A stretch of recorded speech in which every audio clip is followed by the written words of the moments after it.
దోస్తులు, మనం Thomas Alva Edison గురించి విన్నాం, నికోలా టెస్లా గురించి విన్నాం. కానీ మన ఇండియాలో, అది మన పక్క రాష్ట్రంలోనే పుట్టి బయట దేశాల టెక్నాలజీని తలదన్నేలా, లాభాలు కలిసి వచ్చేలా రకరకాల క్రేజీ ఇన్వెన్షన్స్ చేసిన ఒక సూపర్ మేధావి ఉన్నాడని ఎంతమందికి తెలుసు? 300కు పైగా ఇన్వెన్షన్స్ చేశారు అంటే నమ్ముతారా? పొద్దున 6 గంటలకు పునాది వేసి సాయంత్రం 5 కల్లా, అంటే కేవలం 11 గంటల్లోనే ఇల్లు కట్టేసిన గ్రేట్ ఇంజనీర్, 70 రూపాయలకే రేడియో తయారు చేసిన బిజినెస్ మ్యాగ్నెట్, లండన్కి వెళ్ళి కింగ్ జార్జ్ 5 అంత్యక్రియలను రికార్డు చేసి అటు జర్మనీకి వెళ్ళి హిట్లర్నే కలిసి వచ్చిన ఒకే ఒక్క భారతీయుడు, ఆయనే కోయంబత్తూర్ని డెవలప్ చేసి అక్కడ సంపదను సృష్టించిన మహానుభావుడు జీడి నాయుడు, గోపాలస్వామి దొరైస్వామి నాయుడు. ఈయన బడికి వెళ్ళలేదు, పెద్ద పెద్ద డిగ్రీలు చదవలేదు, కానీ ఇండియాలోనే ఫస్ట్ ఎలక్ట్రిక్ మోటార్ తయారు చేశారు. ఎలక్ట్రిక్, మెకానికల్, అగ్రికల్చర్, ఆటోమొబైల్, ఇలా ఏ రంగంలో చూసినా ఈయన ముద్రే కనిపిస్తుంది. అందుకే ఈయన్ని అన్ని పనుల్లో ఆరితేరిన ఒక బహుముఖ ప్రజ్ఞాశాలి, అంటే వర్సటైల్ జీనియస్ అంటారు. ఈరోజు ఈ వీడియోలో ఆయన జీవితంలో జరిగిన ప్రతి ఒక్క ఇంట్రెస్టింగ్ విషయాన్ని పూసగుచ్చినట్టు తెలుసుకుందాం. దోస్తులు, మీకోసం ఒక సరికొత్త టాపిక్తో మీ ముందుకు వచ్చేసా. జీడి నాయుడు గారి గురించి అమేజింగ్ ఫ్యాక్ట్స్. ఈ వీడియో చాలా ఇంట్రెస్టింగ్గా ఉండబోతుంది. ఈ వీడియోని ఏమాత్రం స్కిప్ చేయకుండా పూర్తిగా చూసి అన్ని విషయాలు తెలుసుకోండి. ఇక మొదలెడదామా? జీడి నాయుడు గారు 23 మార్చ్ 1893న బ్రిటిష్ ఇండియాలోని మద్రాస్ ప్రెసిడెన్సీ కింద ఉన్న కోయంబత్తూరులోని కలంగల్ అనే చిన్న ఊరిలో జన్మించారు. ఈయనది ఒక తెలుగు వ్యవసాయ కుటుంబం. వాళ్ళు కమ్మ, నాయుడు సామాజిక వర్గానికి చెందిన వాళ్ళు. ఇక ఈయన చిన్నతనమంతా ఎలా గడిచింది అంటే, బడిలో అల్లరి చిల్లరి పనులు చేయడంతోనే సరిపోయింది.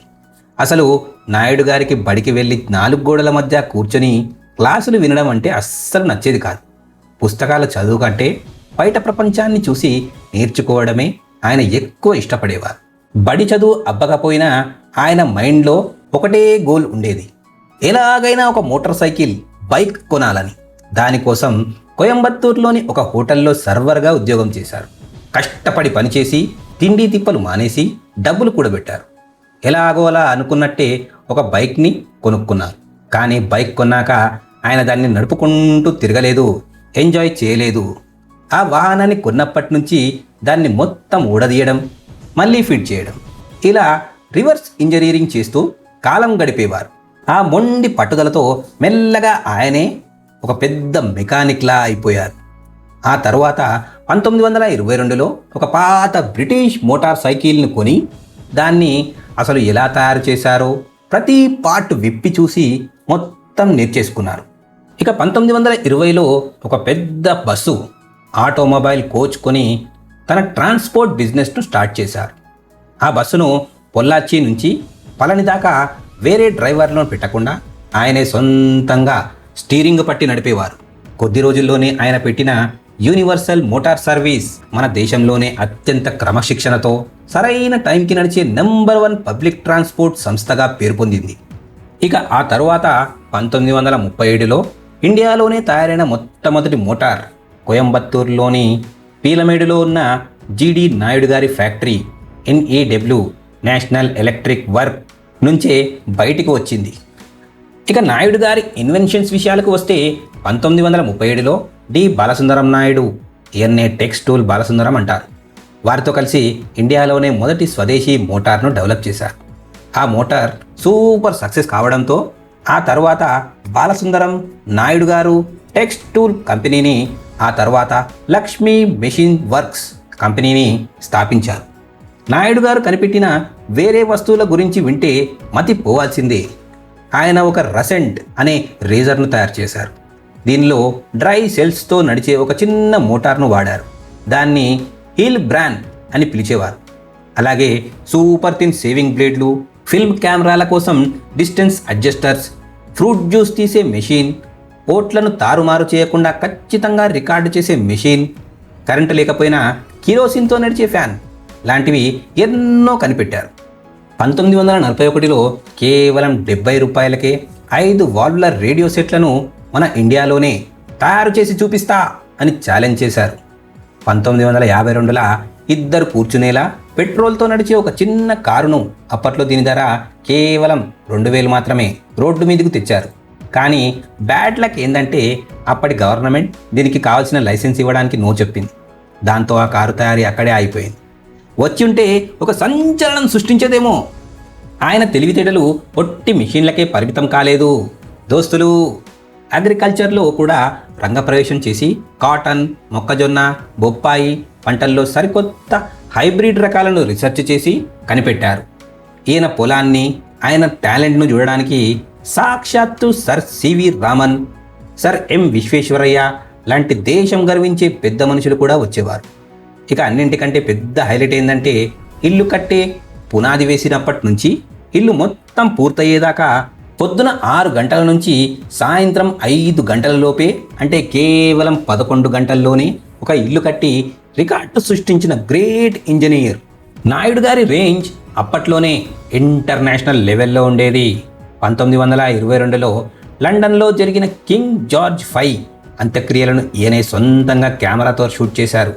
జర్మనీకి వెళ్ళి అడాల్ట్ హిట్లర్ను కూడా కలిసి ముచ్చటించారు. మన దేశంలో కె కామరాజ్ గారిని ఎన్నో పెద్ద పెద్ద ఫంక్షన్లకు చీఫ్ గెస్ట్గా పిలిచేవారు. నాయుడు గారి కెమెరా కంటికి చిక్కిన మన దేశ పెద్ద పెద్ద లీడర్లలో మహాత్మా గాంధీ, పండిత్ జవహర్లాల్ నెహ్రూ, సుభాష్ చంద్రబోస్ లాంటి దేశ నాయకులు ఉన్నారు. వాళ్ళ అరుదైన ఫోటోలను ఈయనే తీశారు.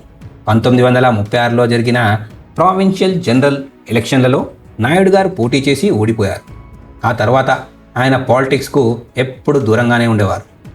ఆ రోజుల్లో ఆయన ఆవిష్కరణలను మెచ్చుకుని రోల్స్ రాయల్స్ కంపెనీ వారు ఓ లగ్జరీ రోల్స్ రాయ్స్ కారు గిఫ్ట్గా ఇచ్చారు.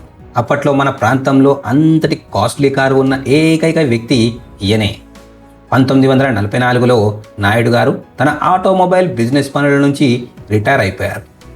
ఆ తర్వాత ఊరికే కూర్చోకుండా రీసెర్చ్ చేసే వాళ్లకు స్కాలర్షిప్లు ఇవ్వడం, తన కంపెనీలో పనిచేసే వర్కర్ల వెల్ఫేర్ స్కీమ్స్ చూసుకోవడం, సమాజంలో వెనుకబడిన వర్గాల కోసం ఎన్నో దానాలు ధర్మాలు చేసేవారు. 1967లో ఈయన పేరు మీదుగా జిడి నాయుడు ఇండస్ట్రీస్ ఎగ్జిబిషన్ను కూడా ఏర్పాటు చేశారు. కోయంబత్తూర్ సిటీని తాగునీటి కష్టాలు తీర్చడం కోసం సిరువాని నీళ్లను తీసుకురావాలని జిడి నాయుడు గారు, రత్న సభాపతి ముదిలియార్, ఇంకా మన Indian first finance minister RK Shanmukham Chetty ముగ్గురు కలిసి స్వయంగా సర్వే చేశారు. అలాగే నాయుడు గారు పడ్డ కష్టం, ఆయన ఇచ్చిన భారీ డొనేషన్ల వల్లనే ఇండియాలోనే మొట్టమొదటి పాలిటెక్నికల్ కాలేజ్ అయిన ఆర్థర్ హోప్ పాలిటెక్నికల్, అలాగే Arthur Hope college of engineering ఏర్పాటయ్యాయి. ఆ కాలేజీని అప్పటి మద్రాస్ గవర్నమెంట్ ఆర్థర్ హోప్ పేరు మీదుగా పెట్టారు. ఆ తర్వాత ఆ కాలేజీని ఇప్పుడున్న చోటికి మార్చారు. దాన్ని ఇప్పుడు గవర్నమెంట్ కాలేజ్ ఆఫ్ టెక్నాలజీ అని పిలుస్తున్నారు. 1945లో జిడి నాయుడు గారే ఆ కాలేజీకి ప్రిన్సిపల్గా పనిచేశారు. కానీ అక్కడ ఒక విషయం జరిగింది. ఆ 4 ఏళ్ల ఇంజనీరింగ్ కోర్సులు చూసి ఆయనకు నచ్చలేదు. ఇదంతా స్టూడెంట్స్ టైం వేస్ట్ చేయడం, ఇదే కోర్సులను వేర్వేరు సబ్జెక్టులు ఉన్నా కూడా 2 ఏళ్లలో నేర్పడం చాలా ఎక్కువ అని బ్రిటిష్ గవర్నమెంట్కు సలహా ఇచ్చారు.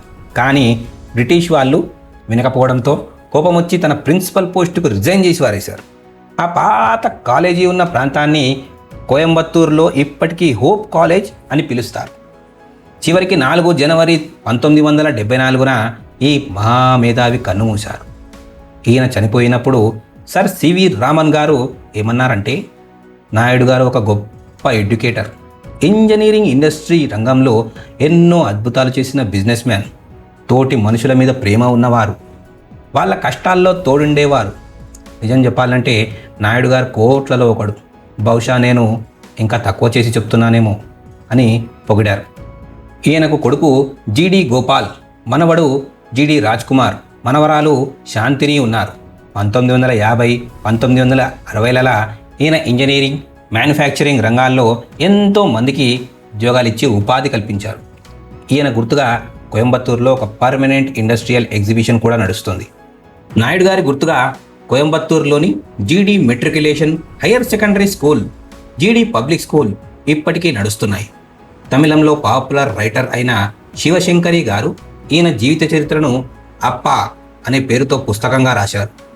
ఈయన లైఫ్ మీద GD Naidu the great Edison of India అనే డాక్యుమెంటరీ సినిమా కూడా వచ్చింది. దీన్ని కె రంజిత్ కుమార్ డైరెక్ట్ చేయగా film division of India produce చేసింది. ఈ సినిమాకు 66వ నేషనల్ ఫిల్మ్ అవార్డుల్లో best science and technology film award దక్కింది. అంతేకాదు దోస్తులు, త్వరలోనే ఈయన బయోపిక్ ఆధారంగా కృష్ణకుమార్ రామకుమార్ డైరెక్షన్లో GDN అనే ఒక పెద్ద కమర్షియల్ సినిమా రాబోతుంది. ఈ సినిమాలో మన వర్సటైల్ యాక్టర్ ఆర్ మాధవన్ గారు GD నాయుడు గారి రోల్ వేస్తున్నారు. చూశారు కదా, చదువు లేకపోయినా కేవలం ఆలోచనతో పట్టుదలతో మన ఇండియా పేరును ప్రపంచ స్థాయికి తీసుకెళ్లిన GD నాయుడు గారి స్టోరీ. దోస్తులు, ఇలాంటి మరిన్ని ఇంట్రెస్టింగ్ అండ్ ఇన్ఫర్మేటివ్ వీడియోల కోసం మన ఛానల్ని ఇప్పుడే సబ్స్క్రైబ్ చేసుకోండి. లైక్, కమెంట్, షేర్ చేయండి. అలాగే నోటిఫికేషన్ బటన్ని ఆన్ చేసుకోండి. జై హింద్.